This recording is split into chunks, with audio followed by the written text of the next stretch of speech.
रक्षाबंधन पर मायके से ये 3 चीजें भूलकर भी मत लाना, वरना पूरा जीवन हो जाएगा बर्बाद। जय श्री कृष्ण। राधे राधे। रक्षाबंधन हिंदू धर्म में एक ऐसा पर्व है जिसे भाई बहन के प्यार का त्योहार कहा जाता है। रक्षाबंधन हर साल श्रावण मास की पूर्णिमा को मनाया जाता है।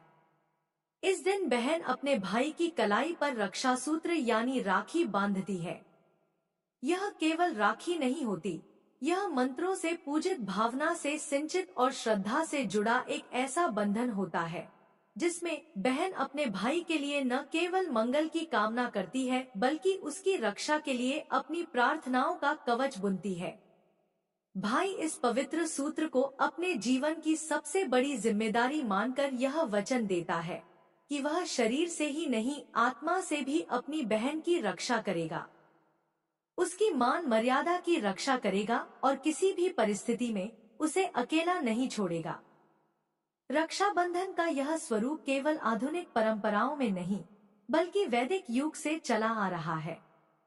एक बार जब राक्षसों और देवताओं का भीषण संग्राम हुआ और इंद्रदेव की विजय हो गई, तब इंद्राणी ने एक राखी मंत्रों से सिद्ध करके उनके हाथ पर बांधी। उसी दिन से वह रक्षा का एक सूत्र बन गया। वह केवल धागा नहीं था, वह स्वयं आस्था थी जो रक्षा कवच के रूप में स्थापित हुई।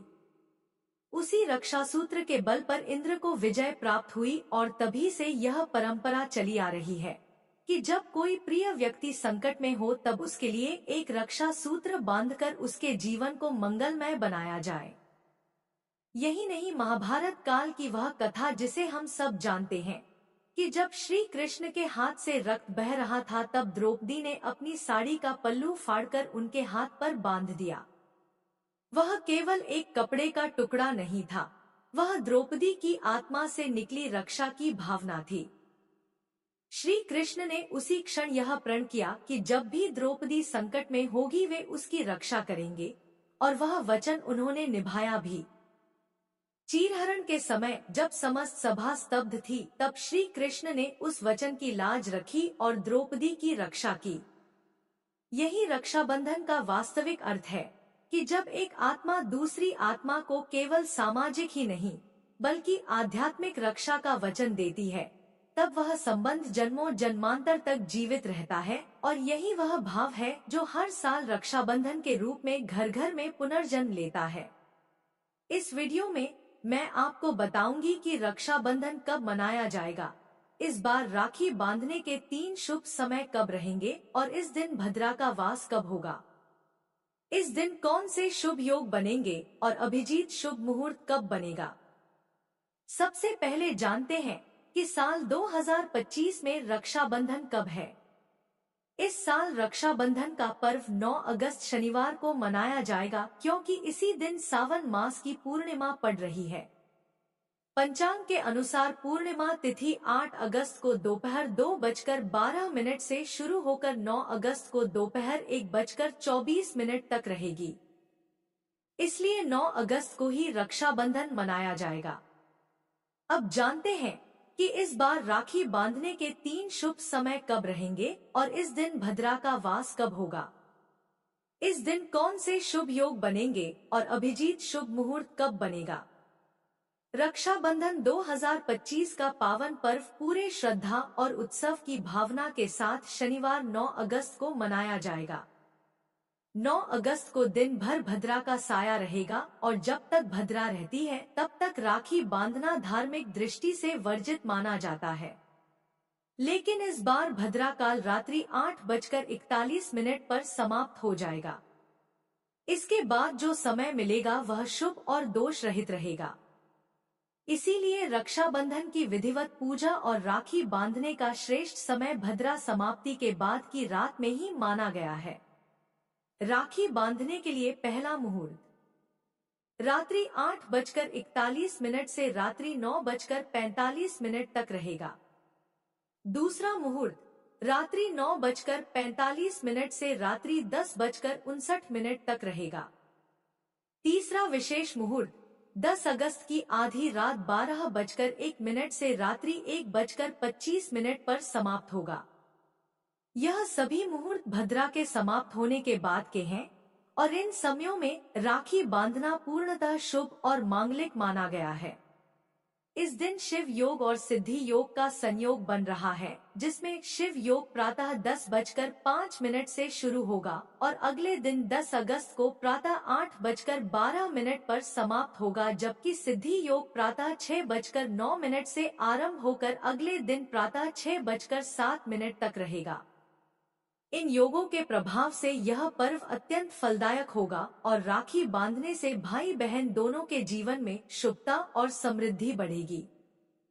यदि कोई बहन दिन में ही प्रतीक रूप में राखी बांधना चाहती है तो वह अभिजीत मुहूर्त में ऐसा कर सकती है। 9 अगस्त को अभिजीत मुहूर्त दोपहर 12:01 से दोपहर 12:53 तक रहेगा। यह काल सूर्य के प्रभाव में आता है और तात्कालिक कार्यों के लिए अत्यंत शुभ माना जाता है। लेकिन यदि धार्मिक नियमों का पूरी तरह पालन करना हो तो रात्रि के बाद ही राखी बांधना श्रेष्ठ माना गया है। अब जानते हैं कि रक्षाबंधन की थाली में क्या क्या रखना चाहिए। रक्षाबंधन की थाली में राखी रोली, अक्षत, दीपक, नारियल, फूल, मिठाई, दही, अगरबत्ती, मौली, कलावा, चंदन, हल्दी, तुलसी का पत्ता, पंचामृत, तिल, सिंदूर, जलपात्र, सुपारी, लौंग, इलायची, चांदी का सिक्का, गणेश जी की मूर्ति, लक्ष्मी जी का चित्र, पीतल की थाली, घी, कपूर, पूजा घंटी, पूजा शंख, गंगाजल, स्वास्तिक का चिन्ह, केसर, बताशे, रक्षाबंधन का मंत्र, पान का पत्ता और तुलसी दल भी रखा जाता है। इस वीडियो में मैं आपको बताऊंगी कि इस दिन महिलाओं को अपने मायके से कौन सी चीजें बिल्कुल भी नहीं लानी चाहिए। लेकिन उससे पहले अगर आप भी चाहते हैं कि भगवान श्री हरि विष्णु और माता लक्ष्मी का आशीर्वाद आप और आपके परिवार पर सदैव बना रहे, तो हमारे चैनल को सब्सक्राइब करके और वीडियो को लाइक करके सच्चे दिल से कमेंट बॉक्स में जय श्री हरि विष्णु, जय माता लक्ष्मी लिखकर अपनी हाजिरी जरूर लगाएं। तो चलिए जानते हैं कि इस दिन महिलाओं को अपने मायके से कौन सी चीजें बिल्कुल भी नहीं लानी चाहिए। कांच का सामान। रक्षाबंधन के दिन महिलाओं को अपने मायके से कांच का सामान बिल्कुल भी नहीं लाना चाहिए। कांच को हिंदू धर्म में नाजुकता और चंचलता का प्रतीक माना गया है। जब महिला रक्षाबंधन के दिन अपने मायके से कांच का सामान जैसे गिलास, कटोरी, शीशा या सजावटी वस्तुएं ससुराल लाती है तो यह संकेत करता है कि वह अपने साथ टूटने वाली ऊर्जा ला रही है। शास्त्रों के अनुसार पर्व के दिन ऐसे पदार्थों से बचना चाहिए जो टूटने, फूटने या बिखरने का संकेत दे, क्योंकि यह वैवाहिक जीवन में दरार और मतभेद का प्रतीक बन सकते हैं।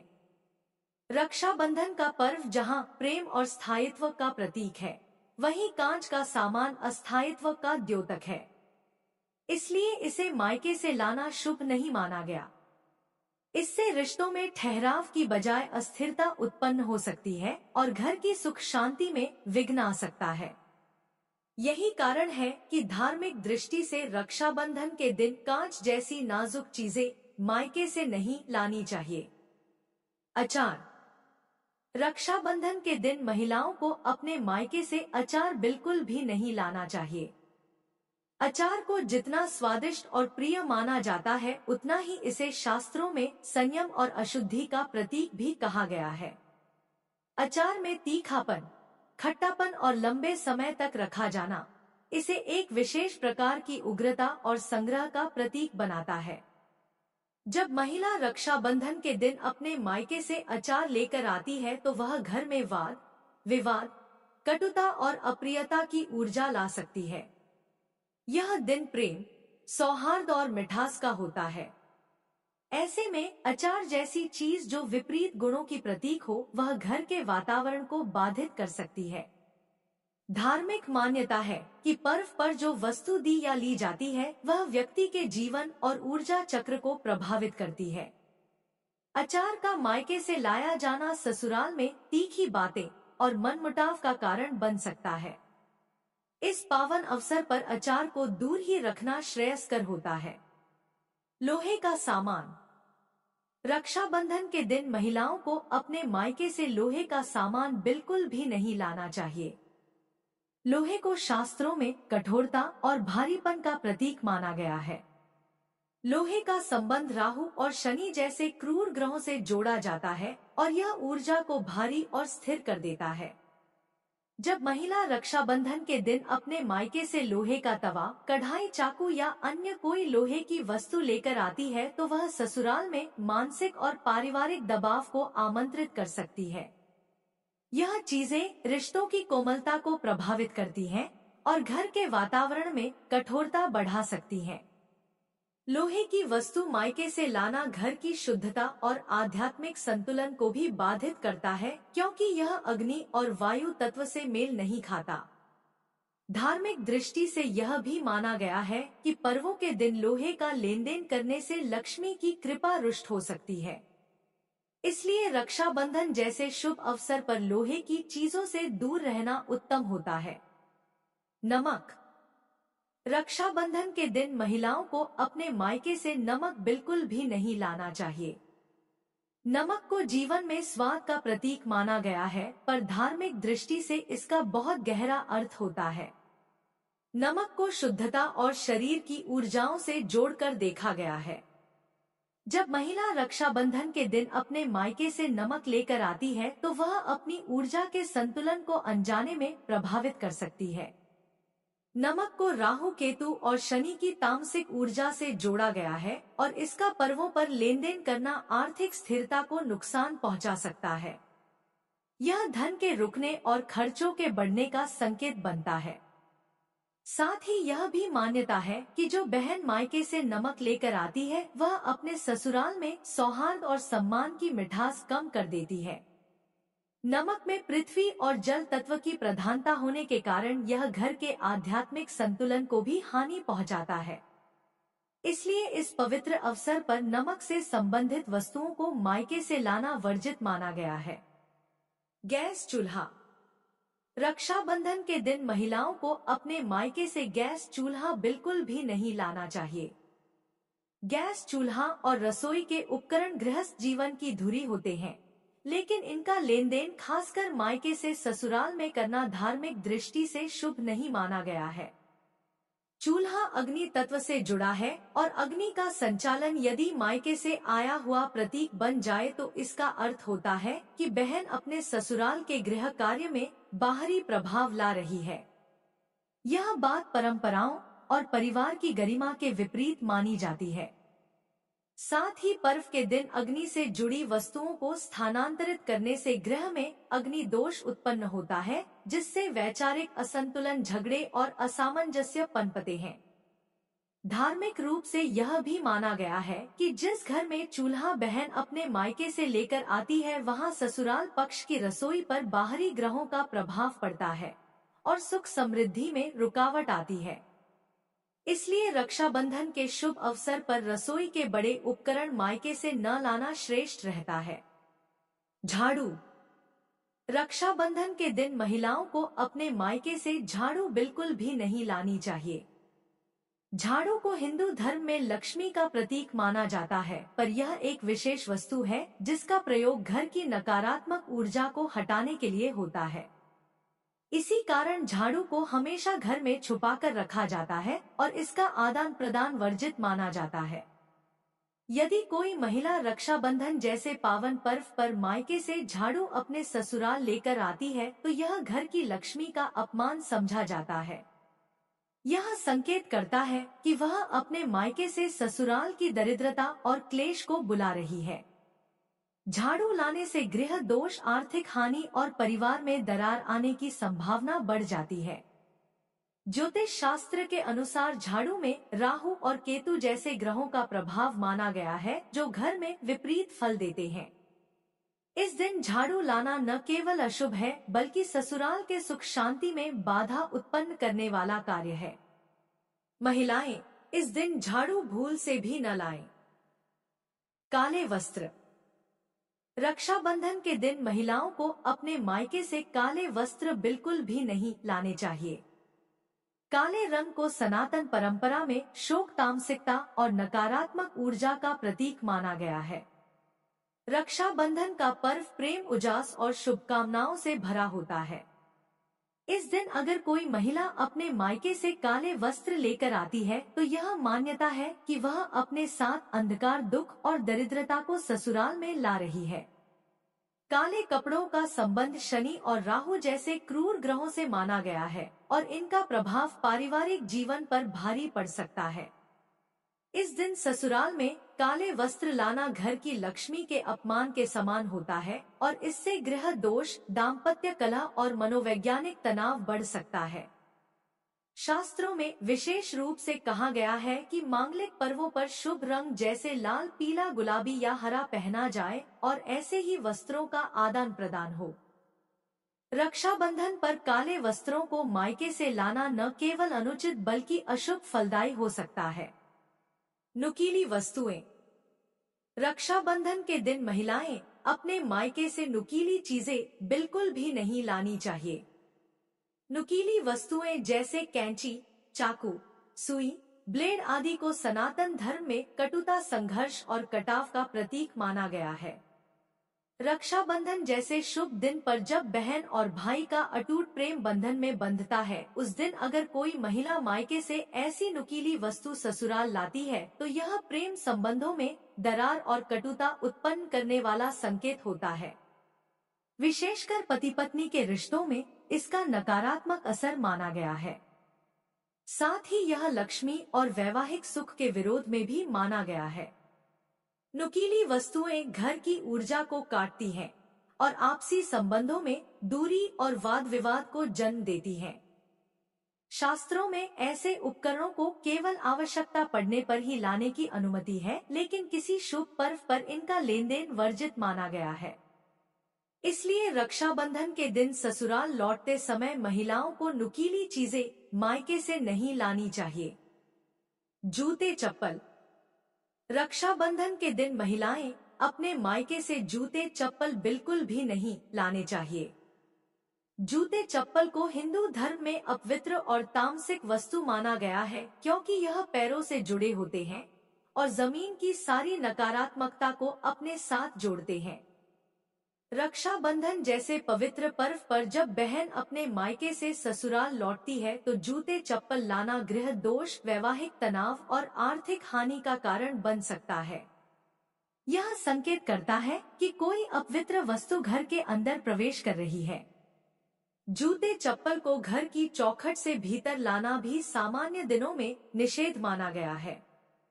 ऐसे में इस पर्व पर इनका लाना विशेष रूप से वर्जित है। धार्मिक मान्यता यह भी है कि चप्पल जैसे तामसिक तत्व लक्ष्मी के आगमन को रोकते हैं और घर में तनाव का वातावरण बना देते हैं। महिलाएं इस बात का विशेष ध्यान रखें कि वे इस दिन मायके से जूते, चप्पल या उससे जुड़ी कोई वस्तु न लेकर आएं। माचिस। रक्षाबंधन के दिन महिलाओं को अपने मायके से माचिस बिल्कुल भी नहीं लाना चाहिए। रक्षाबंधन के दिन माचिस को लाना या ले जाना शास्त्रों के अनुसार अत्यंत अपवित्र और अनिष्टकारी माना गया है, क्योंकि माचिस अग्नि का स्रोत है और अग्नि जहां रचना करती है वहीं विनाश भी लाती है। माचिस केवल एक साधारण वस्तु नहीं होती, बल्कि यह ऊर्जा का वह केंद्र है जिससे पूरे घर की दशा और दिशा प्रभावित हो सकती है। जब कोई स्त्री अपने मायके से माचिस लेकर आती है तो वह अनजाने में अपने घर में अग्नि तत्व की अशांति और उग्रता का प्रवेश करवाती है। धार्मिक मान्यता है कि रक्षाबंधन जैसे पवित्र दिन पर बहन जब अपने भाई की कलाई पर रक्षा का सूत्र बांधती है तो वह उसके जीवन में सुख, शांति और समृद्धि की कामना करती है। परंतु अगर उसी समय माचिस जैसी अग्निकारी वस्तु को वह साथ लेकर आती है तो उससे शुभ ऊर्जा बाधित होती है और घर में कलह, क्लेश और दरिद्रता प्रवेश कर सकती है। तो यह थी वे चीजें जिन्हें महिलाओं को अपने मायके से बिल्कुल भी नहीं लाना चाहिए। हर हर महादेव। अगर वीडियो पसंद आई तो हमारे चैनल को सब्सक्राइब करें। धन्यवाद।